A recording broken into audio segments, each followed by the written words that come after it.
જગ્યાએ મૌન રહેવામાં મજા હોય છે, બોલ બોલ કરવામાં મજા હોય છે, ક્યારેક મૌન રહેવામાં મજા હોય છે. જ્યારે તમારી પાસે કાંઈ ન હોય ને શસ્ત્ર, ત્યારે હું તમને કહું છું મૌન જેવું શસ્ત્ર સંસારમાં બીજું કાંઈ નથી. સામે વાળાને મૌન કરવો છે તો મૌન થઈ જાવ. અમારે તો કેટલી વખત એવા દાખલાઓ બને, સામે વાળાને મૌન થઈ જવું પડે.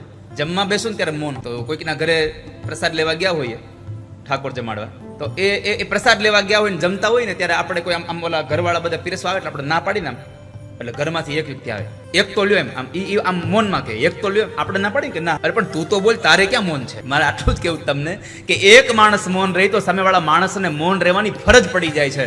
ક્યારેક ક્યારેક તમારું મૌન પણ બીજા બધાને મૌન કરવાની તાકાત ધરાવે. મૌન જેવું શસ્ત્ર જ નથી.